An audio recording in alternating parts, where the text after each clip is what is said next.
Keith County, Nebraska, January 1895.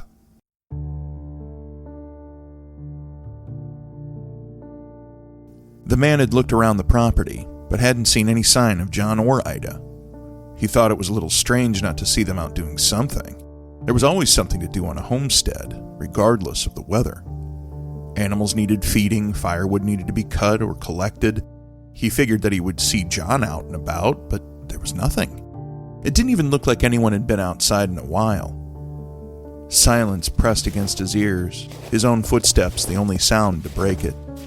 While that wasn't necessarily unusual, the man was hoping to hear something, some sound that would indicate that someone was around. Now, there was only one last place to look. The snow crunched under the man's feet as he walked toward the dugout house. As he neared the door, he noticed something dark red in the snow. Looked like blood. Worried now, he called out again as he walked forward and opened the door. For a moment he couldn't move, his mind not quite able to process what he saw inside that house. Almost involuntarily, he took a step back, then another. He half turned and started to run back to his horse. The images of what he had seen were burned into his memory, and he knew that he would never forget it. Climbing into the saddle, the man rode away to get help. This is John Brassard Jr., and these are strange and dreadful things. Keith County, Nebraska, late 1894.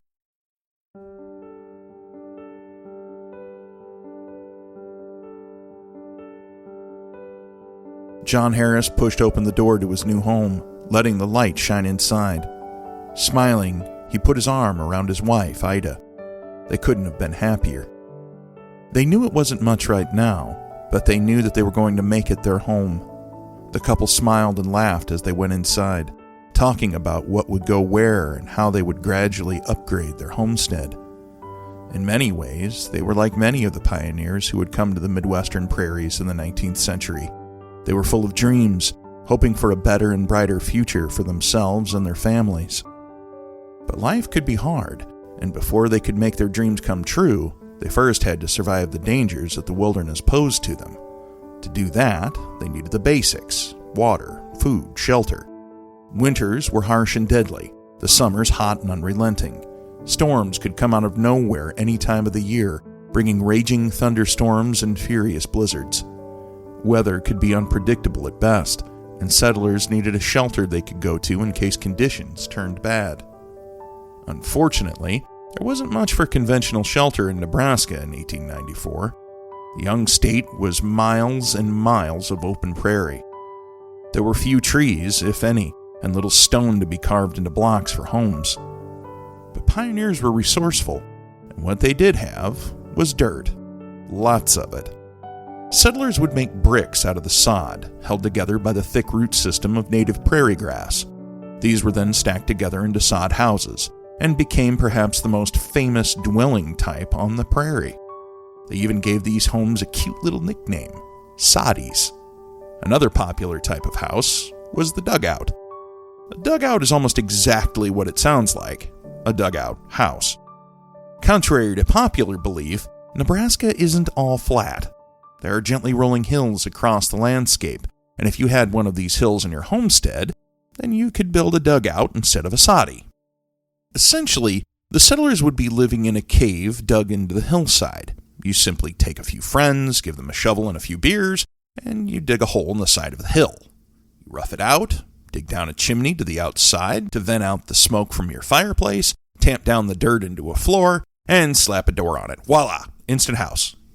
They generally had one room, and were not the most comfortable or cleanest places to live in. But for settlers like John and Ida Harris, they were a beginning. You lived there for a few years while you got your homestead built up, and then you could upgrade to a wooden frame house with multiple rooms. You didn't even need to get rid of the dugout. You could turn into a root cellar that could double as a storm shelter in the spring and summer months. As John and Ida walked around their own dugout in 1894, they could have very well talked about doing something just like that. Maybe they had a place set out for where they would build their future wooden house, and how it would be filled with the happy sounds of their children helping with chores or playing in the yard. And that bright future was going to start right there in a dugout on the Nebraska prairie.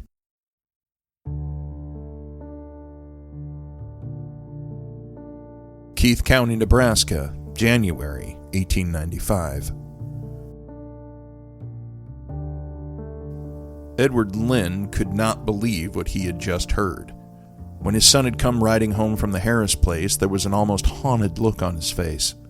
Edward immediately knew that something was wrong. But whatever he had expected, sure as hell hadn't been what he had just been told. The Harrises were dead, and it looked like they had been murdered. Edward pressed his son for details, but his son explained that he hadn't even gone inside, so he wasn't sure what had happened exactly. He just knew that he had seen both John and Ida in the house and that there was a lot of blood. Taking his coat and hat, Edward left and went to the nearest telegraph office to notify the sheriff what had happened. Zeph Camp, the county sheriff, along with a few men, rode to the Harris homestead as soon as he got the news. There was no coroner in the county, so Camp would serve as both the lead investigator and county coroner. That meant that as he looked into what had happened, he would also be determining the official cause of death. When Camp and his men arrived at the homestead, they were greeted by the same silence that had met Edward Lynn's son. As they got down from their horses and walked toward the dugout, the quiet was made all that much eerier knowing what awaited them. Inside, the men found Ida Harris lying half-dressed on the bed. She had obviously been pregnant. John was lying near the door. Blood seemed to be everywhere. The cause of death was obvious. Both of them had their throats cut. As Camp and his companion started to look through the home, it didn't take them long to find a note left by John. It said, "Dear old parents, we have decided to end our lives together. Ida took sick before daylight and it is now 7 o'clock. Ida cut her throat and I cut mine. I would give the world to see my poor old father and mother. It seems like a year since I saw any of my folks. Signed, your beloved children." The writing was steady and straight, indicating that John was calm and rational when he wrote it. The couple had apparently decided to commit suicide. Camp found a bloody straight razor on the floor. After examining the scene, the sheriff concluded that Ida must have ended her life first, using the razor while lying on the bed. After she had died, John picked up the razor and used it on himself. However, he had lived for some time. It seemed that he had fallen to his knees. Still alive, he then crawled around the house, blood pumping from his neck and causing the horrific scene that Edward Lynn's son had seen. At one point, John must have gone outside, leaving the drops of blood in the snow. Going back inside, he had finally expired, falling to the floor near the door. The question that Camp and his men had was why? Why had the Harrises done this? Looking through the home, the men discovered that there was barely any food. There wasn't any preparations for the baby either. It quickly became apparent that the Harrises were on the verge of starving to death. Something had gone seriously wrong on the Harris homestead. What exactly that had been, Camp couldn't be sure of. But he knew firsthand that life on the prairie could be hard. If something happened to your livestock or your crop, settlers could find themselves in deep trouble very quickly.